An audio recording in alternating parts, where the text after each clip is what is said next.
Well, hello. This is Geoffrey Fordyce here, based at the DAF offices in Charters Towers. I work for the University of Queensland these days, QAFI and specifically. I'm going to talk about drought and the breeder herd. So what is drought? A few definitions around, like the 0 to percentile rainfall, run out of feed for livestock. But quite often the real issue is that rainfall was below expectations. There is an expectation that it will rain. It's rained in the past, it's going to rain again. And unfortunately there has not been an adjustment to the amount of stock that are fed. I'm going to go through some of these aspects, but to understand where I'm coming from and the consequences of management in this particular situation, I think we should discuss what beef production really is. So this is nothing new for most of you, anyone who's been in the beef industry, what the beef business is about. So you have feed, cattle eat it, from that they produce saleable live weight, there's income, and with any amount of luck there's a profit falls out the bottom, because all along there are costs. And they're rather alarming, what can happen. But irrespective of whether it's good or bad, the interesting concept in a beef business that income is derived from cattle sales. And therefore, a lot of beef business tends to focus more on the cattle. But the other aspect is that the cattle rely on the pasture to produce the saleable live weight. Quite simply, you cannot make something from nothing. So when you're developing a beef business system, it should be built on pastures and not cattle, and particularly not the wants of people and the perceptions of people around about cattle. Philosophically, it might sound simple, but unfortunately, too often the business is built around cattle and less about being built around feed. So if we're talking about a cattle system, we really are talking about efficient production. And I'm going to introduce a couple of concepts here that may be quite new to some people. If it's an efficient system, it has a high ratio of saleable live weight production to feed used. That's your business. You have feed, you use it to produce saleable live weight. And the higher that ratio, the more efficient it is biologically. It's very difficult to measure feed, next to impossible in a rangeland situation. So the best guesstimate is live weight. If we know the live weight, we've got a rough indication of how much feed is being used. Therefore, the ratio at the top is saleable live weight production over the herd live weight. And this ratio is called a live weight production ratio. And it's an indicator of how efficient, biologically efficient, a beef system is. So here's an example of calculation of a live weight production ratio. We have 100 steers weighing 400 kg. We put them in a paddock and they grow 150 kgs in 1 year. So there's nothing unusual about that. So if therefore they grow 150, there's 100 of them, and they produced 15 tons of live weight. So what was the average weight of the group? There were 100 of them started out at 400, and 100 of them ended up at 550. If you do the simples, add them together and divide it by 2, you get the average, which is 47.5 tons of cattle were roaming around in that paddock to produce 15 tons of live weight. Just another concept that we'll introduce here is the concept of an adult equivalent. And in general terms, we have used simply the amount of cattle running around in the paddock divided by 450 to denote an adult equivalent. It gives you a better concept of what a cow might be. Remembering that a big cow is more than 450, so it's going to eat more. But it gives you a bit of a concept of from a numbers point of view rather than kilograms, which can be a little bit difficult to conceptualize. So live weight production ratio can be expressed as the kilograms produced per kilograms in the herd. So using the numbers above, 15 tonne over 47.5 tonne, we're producing 0.32 kilograms per kilogram. Kilograms of live weight per kilogram of cattle in the herd. If we convert that to adult equivalents, we just divide the 47,500 kilograms by 450, and we get 142 kilograms produced per adult equivalent per year. So that's a live weight production ratio. The interesting thing is, can you do this for cattle, for breeding cattle? And the simple answer is yes. We've done it. The Cash Cow project is where some of these ideas come from, but it takes a little bit more effort. And the interesting thing is that cow herds do exactly the same as steers. We just don't measure them so well. We do have other ways of measuring production, like live weight production per cow, which is a little bit simpler than live weight production ratio. And weaner production, and I'll come down to that in a second, is another measure of production. Remember, you are beef producers. You produce live weight for sale. You don't get paid more if you have a higher weaning rate. You don't get paid more if your bulls have higher scrotal circumferences. They're all performance measures. What we're interested in is production. Performance can tell you where things are going wrong if you do have a problem with production. They can tell you where you might focus if you've got a production issue. What you really want to know is, in a beef situation, are you producing at an achievable level within that specific situation? If you are, there's many ways to get to the same endpoint, and sometimes focusing on the performance can tell you an incorrect story about production. And if you get the production question wrong, or the answer to the production question wrong, by focusing on the wrong question, which might, if you did it from a performance point of view, then you'll make some bad decisions. So let's think about production in a beef herd situation, and live weight production ratio as a better way of asking how the hell is the show going. So if I want to measure what's actually happening in a breeding herd, I need to take some measurements. I can't guess. So I need some data, information. And it really is quite remarkably simple. The data needed to calculate a live weight production ratio for a breeding herd.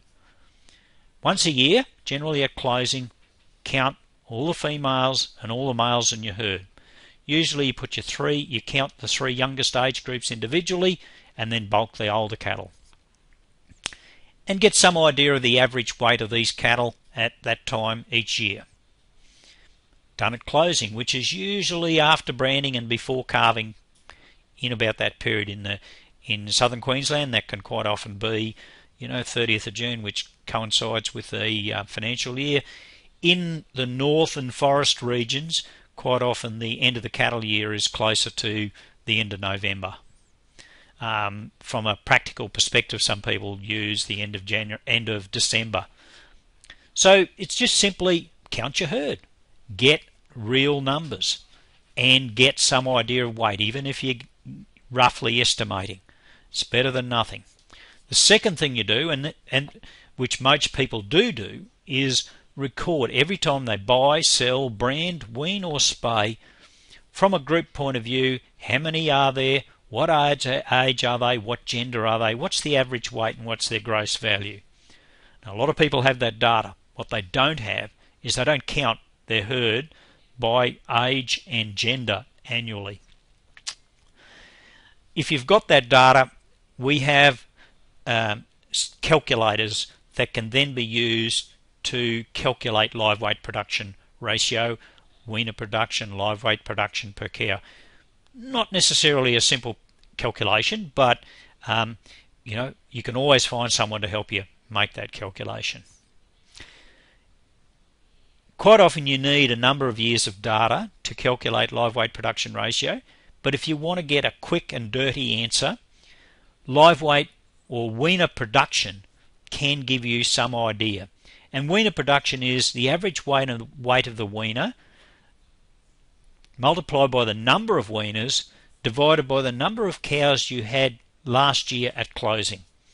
And that just said it really is just a number of how many kilograms of weaner did you produce per cow that you kept. It's a pretty simple number. Interestingly enough, it is correlated with live weight production ratio and gives you some clues, and of where you are, and we'll just go on further with that. And now we come back to this concept of an efficient business. An efficient business is one where there is a high live weight production ratio without compromising feed production. What happens in an efficient business is there is targeted expenditure on the drivers of live weight production ratio. What that means is that there's targeted expenditure on feed production and delivery. In other words, as an example, managing your stocking rate. There is a big emphasis on pasture. But as well as that, there's targeted expenditure on cattle management and marketing. You will see this concept of live weight production ratio emerge in the future. There is other research that is going on in this area. Interesting stuff. Early results suggest quite strong relationships between beef business income and live weight production ratio. It's a fairly obvious thing really when you think about it, because it's very much related to producing feed, managing and utilising feed to turn it into saleable live weight. The other interesting part of unpublished research at this stage is that expenses of most profitable business are not generally greatly different from those that are far less profitable. But what's different is they really concentrate their expenses on the elements of live weight production ratio. And that's a fairly important message. This is some data from the Cash Cow project which just shows the variation in live weight production ratio that occurs in North Australia. Now we have 4 regions that we studied in this project. There's Southern Forest, which is basically southern Queensland, Central Forest, which is breeder country in the Brigalow region. We have Northern Downs, which is the Downs in Western Queensland out into the Barkleys, and we have Northern Forest, which is essentially a line from Bowen across to Karratha. North of that, if you're not Downs, you're Northern Forest. And these bars show the variation in live weight production ratio within each of those regions that we saw. There are 4 colours that denote the variation. They are below average, above average, good, and very ordinary. And what we've said in the Cash Cow project is the achievable level is generally around about the blue-green interface. Some of the variation that occurs, and it is quite stark, the variation here, is due to seasons.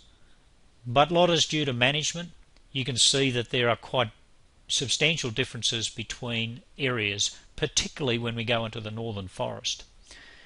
The really scary part about this graph is that it does show enormous variation within region. So some people are doing 4 times as well as others in the same situation, suggesting there's a lot of opportunity to improve. It's not indicating exactly what the problem is, it's just indicating that there's a problem. The second really scary part of this graph is just how far behind Northern Forest is. We're not quite sure exactly where the threshold points are, but the achievable level, the blue-green interface, is probably about where it is in the northern forest, which basically means only the best managers, as long as they get reasonable seasons, are able to sustain reasonable live weight production ratios, or sustainable live weight production ratios. 3/4 of businesses may be below this point. We can push live weight production ratio very high simply by underutilising, but there is an optimum balance, and it's not clear where that is. I think steer research can, pardon the pun, can steer us to a method to derive the optimum, because as I said earlier, cows do the same as steers. It's just that they produce live weight. We just don't generally think about it like that. We typically think about calves when we're talking about cows, but it's actually saleable live weight, net live weight production. It's a different way to think. Interestingly enough, over 15 years at Swans Lagoon with a 1,000 cow herd, and that's pretty ordinary country, where steer live weights are only about 105 kilograms per year gain on average, we achieved a live weight production ratio of 135 kilograms per adult equivalent, or 0.3 kilograms per kilogram. Northern forest country, very high live weight production ratio under those conditions, with very low input management. Even if it was a research station, we mustered twice a year and just did very minimal inputs. Governments don't like to put a lot of cost into these situations, so we managed within that environment. Why was it very successful? Very good targeted weaner management, good management of stocking rate, pretty fair genetics, and they're probably some of the main drivers for success. Remember earlier I said there are correlations between live weight production ratios, live weight production per cow, and weaner production. Live weight production ratio is the best number. You need to collect some data, but weaner production can give you some clues. Just some ideas of live weight production per cow per year, the same sort of graph. You can see the immense variation that occurs. Relate that to what steers would gain in a year. You can see it's actually quite similar. If you go to the northern forest, you can see the average gain per year is or the live weight production per year is very similar to what you'd expect the average steer gain to be in a year. In better years it's higher, and lower years it's worse, and better management it's better, and poorer management it's worse. Quite extraordinary, the range of live weight production that occurs with variations in management and season within country.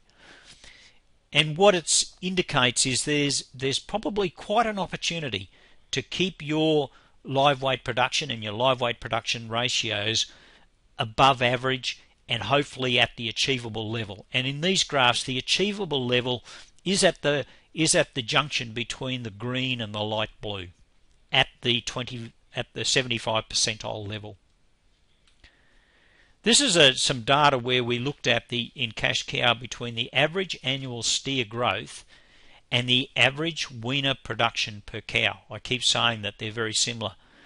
We looked at annual steer growth and annual weaner production, which is very similar to live weight production per cow, and on average they're the same. So 100 kilograms of steer growth equates to 100 kilograms of weaner production. There's a lot of noise in that graph, and that relates to variations in management and in seasons. But on average, they're very similar. So if you want to know what's achievable in your country, you say, well, on average it's 130 kilograms a year country. It's a really good season. We might be able to do with steers, we might be able to do 150. Well, there you go. That's your answer potentially for what you might be able to achieve with cows in the same situation. That may lead you to what you can do with weaning management with those cows. So there's all sorts of ramifications in understanding breeding herd productivity and performance by using an understanding of what steers can do in that same country. So we come back to drought. I don't like the word drought. I just like the word dry season, because unfortunately droughts become stigmatized by the concept of man-made droughts. It's very difficult to distinguish between a real drought and a man-made drought. Even in your best years, there are plenty of people who are experiencing drought, less rainfall than they expected. I'd like to give you a rule when we're talking about dry season management. Make decisions based on what happens and not what might happen. Don't plan for rain. As an example, currently there are lots of issues with drought. I think if you are very clinical and critical in your analysis, a lot of the decisions made that led to where people are now, the incorrect decision was not made in 2013 but was made in around about April 2012, when a decision should have been made that a dry season's coming up, so we'll plan for a dry season. Seasons recently were good, and perceptions, there was a loss of perceptions of what a dry season could be and is, and as a result quite a number of very poor decisions. Some simple formulas and principles when you're attacking a dry season. Nothing new on these, but they're good principles. Early and timely planning and decisions based on prevailing conditions, and that's feed, water, costs and markets. If you've got the feed, you budget for when it has a high probability of rain. Don't plan for rain. Water may be restricted, markets may restrict what you can do, but you need timely planning and early and decisions made in that planning. Adjust stock to what can be reliably fed at a low cost. Build your business on feed, not on cattle and not on your wants. If you do have to thin your herd out, select stale stock that have the least potential to produce saleable live weight, and they have the apps and have maximum sale value now. So fat cows, they're not going to make more money for you unless they produce a whopping great big calf the next year. An average condition cow with a pregnancy, if she rears the weaner, she's going to produce a lot of weight. Even a poor cow puts on a lot of weight, she's going to make a lot of money for you. She's producing saleable live weight. So decisions are based on how much saleable live weight and value that they can produce over the next period. Implement cost-effective management. You may have to change weaning practices. You may have to introduce supplements for survival. But whatever you do, it should reduce live weight loss and increase net live weight production, because we're talking about a beef business and the business is live weight production. It's not weaning rates. No one pays you for that. Costs at always should be focused on the provision of a pasture and production of live weight. And keeping cattle alive is a fairly handy way to increase net live weight production. Mortality rates can be alarming in North Australia. One of the main reasons for dry season supplementation is for survival. It's not about extra live weight on the animal per se at that time. It's about enough live weight to keep the animal alive. Some issues in relation to dry season management. If you have to thin your herd out, lower to what you're normally comfortable with. Remember, this is a business built on pasture, not on cows. You can't make something out of nothing. If you start trying to make something out of nothing, you'll end up with nothing. And if you do have fewer cows, you'll have lower costs, less stress, less chance of losing capital through less weight loss and mortality. There is no prizes for putting a lot of energy, pasture energy, into weight gain of cattle, then losing it all and have to regain that capital. There's less production for sure and less income, but you can't make something out of nothing. So you really have to work with it, not against it. And those who try to work against it by, for instance, having too many numbers for the pasture that's available, are only creating a rod for their back, unfortunately. There is a lot of a problem out there of more cattle means bigger profit. It's just like raising the nose when you're having a crash landing an aircraft. You might think you're going to go further, but all it'll do is increase the chances of a crash. A terrible trouble is that people have sacred cows, too valuable to sell, and you've got to buy them back later. Opinions vary, but not according to the people who do it. There is a saying by one particular gentleman who's a very successful cattle businessman: you don't go broke selling cows. Apply the principle. The highest value cows have the highest potential future earning capacity, and they're least likely to be cashed. Just some interesting snippets from Cash Cow in relation to production and performance. If we're looking at body condition score and conception rates in cows, there's a we know from the past that the higher the condition, the more pregnancies you can expect when the cows are lactating. But this doesn't apply in the northern forest. There's some reasons for it, but basically speaking, fatter cows just lose more weight in the north, and they lose their advantages. But its body condition affects survival, and that's where the money is to be made. If pasture protein goes down, you can lose on average 8% wet cow pregnancies. Cows that calve in the July to September period, no matter where they are, the good country, the bad country, wet cow pregnancies early in pregnancy are very low.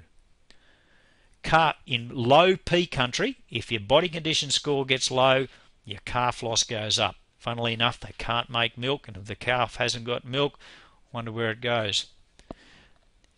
Body condition score obviously affects mortality, but we do know that if you get less than 2 tonnes of feed in the early dry season, mortality rates will be 5% higher in your wet cows. 5% in pregnant cows. If you haven't got enough feed and then you don't get follow-up rain within 30 days of a break, you lose another 4% on average. So feed quality and feed quantity, they drive body condition, which drive performance and drive production. So we're in this drought, things aren't good, it rains, and we have to recover. What's the feed and cattle management? What's a drought? It's a dry season. It's very similar to planning for a drought, if not the same. The challenge is in the finance costs. So what are some conclusions of what I've said? Drought should be managed like all other years. Build your decisions on feed available and not what cattle you'd like to have. You can't make something out of nothing. Drought or no drought, use practices and cost target these that increase live weight production ratio. You're a business. Know what your production is, what production is achievable in your situation and where you are in relation to this. Remember that graph earlier about live weight production ratios in different country? Where are you? Do you know? I mean, you're a business. You probably should know. Use simple standard monitoring. Production and costs are the business focus. Performance values give you a guide and should not be confused with production values. Thank you.